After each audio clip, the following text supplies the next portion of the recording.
بسم اللہ الرحمن الرحیم۔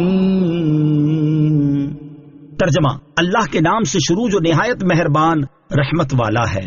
وَمَثَلُ كَلِمَةٍ خَبِيثَةٍ كَشَجَرَةٍ خَبِيثَةٍ اجْتُثَّتْ مِنْ فَوْقِ الْأَرْضِ مَا لَهَا مِنْ قَرَارٍ۔ ترجمہ: اور گندی بات کی مثال اس گندے درخت کی طرح ہے جو زمین کے اوپر سے کاٹ دیا گیا ہو تو اب اسے کوئی قرار نہیں۔ وَمَثَلُ كَلِمَةٍ خَبِيثَةٍ، اور گندی بات کی مثال۔ اس آیت میں مذکور مثال کا خلاصہ یہ ہے کہ گندی بات یعنی کفریہ کلام کی مثال اندرائن جیسے کڑوے مزے اور ناگوار بو والے پھل کے درخت کی طرح ہے جو زمین کے اوپر سے کاٹ دیا گیا ہو تو اب اسے کوئی قرار نہیں، کیونکہ اس کی جڑیں زمین میں ثابت و مستحکم نہیں اور نہ ہی اس کی شاخیں بلند ہوتی ہیں۔ یہی حال کفریہ کلام کا ہے کہ اس کی کوئی اصل ثابت نہیں اور وہ کوئی دلیل و حجت نہیں رکھتا جس سے اسے استحکام ملے، اور نہ اس میں کوئی خیر و برکت ہے کہ وہ قبولیت کی بلندی پر پہنچ سکے۔ يثبت الله الذين آمنوا بالقول الثابت في الحياة الدنيا وفي الآخرة ويضل الله الظالمين ويفعل الله ما يشاء۔ ترجمہ: اللہ ایمان والوں کو حق بات پر دنیا کی زندگی میں اور آخرت میں ثابت قدم رکھتا ہے، اور اللہ ظالموں کو گمراہ کرتا ہے، اور اللہ جو چاہتا ہے کرتا ہے۔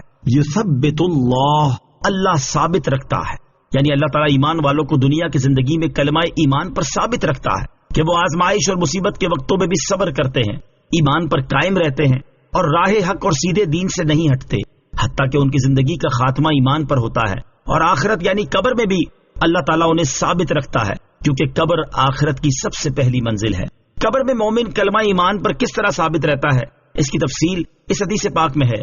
چنانچہ حضرت براء بن عازب رضی اللہ تعالیٰ عنہ سے روایت ہے، رسول اکرم صلی اللہ تعالی علیہ وسلم نے ارشاد فرمایا، مردے کے پاس دو فرشتے آ کر اسے بٹھاتے ہیں، پھر اسے کہتے ہیں تیرا رب کون؟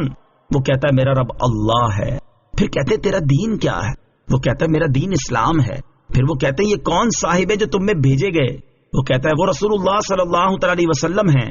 فرشتے کہتے ہیں تجھے یہ کیسے معلوم ہوا؟ وہ کہتا ہے میں نے اللہ عز و جل کی کتاب پڑھی، اس پر ایمان لایا اور اسے سچا جانا۔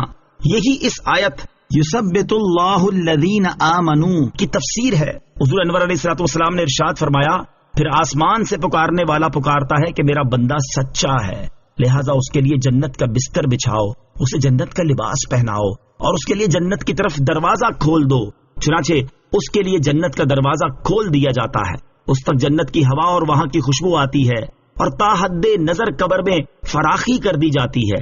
اس کے بعد رسول اللہ صلی اللہ تعالی علیہ وسلم نے کافر کی موت کا ذکر فرمایا کہ اس کی روح اس کے جسم میں لوٹائی جاتی ہے اور اس کے پاس دو فرشتے آتے ہیں، پھر وہ اسے بٹھا کر اس سے کہتے ہیں تیرا رب کون ہے؟ وہ کہتا ہے ہائے ہائے میں نہیں جانتا۔ پھر اس سے پوچھتے ہیں تیرا دین کیا؟ وہ کہتا ہے ہائے ہائے میں نہیں جانتا۔ پھر وہ کہتے ہیں کہ یہ کون صاحب ہے جو تم میں بھیجے گئے؟ وہ کہتا ہے ہائے ہائے میں نہیں جانتا۔ تب پکارنے والا آسمان سے پکارتا ہے کہ یہ جھوٹا ہے، لہذا اس کے لیے آگ کا بستر بچھاؤ، اسے آگ کا لباس پہناؤ اور اس کے لیے جہنم کی طرف دروازہ کھول دو۔ پھر اس تک وہاں کی گرمی اور بو آتی ہے اور اس پر اس کی قبر تنگ ہو جاتی ہے، حتیٰ کہ قبر میں اس کی پسلیاں ادھر کی ادھر ہو جاتی ہیں۔ پھر اس پر اندھے بہرے فرشتے مسلط کر دیے جاتے ہیں جن کے پاس لوہے کے ہتھوڑے ہوتے ہیں، اگر ان سے پہاڑ کو مارا جائے تو وہ بھی مٹی ہو جائے۔ اس ہتھوڑے سے اسے ایسی مار مارتے ہیں جسے جن و انس کے سوا مشرق و مغرب کی ہر مخلوق سنتی ہے، اس سے وہ مٹی ہو جاتا ہے۔ پھر اس میں روح لوٹائی جاتی ہے۔ اعاذنا اللہ تعالی من عذاب القبر وثبتنا علی الایمان، یعنی قبر کے عذاب سے اللہ تعالی ہمیں محفوظ فرمائے، اور اے اللہ ہمیں ایمان پر ثابت قدمی نصیب فرما، آمین۔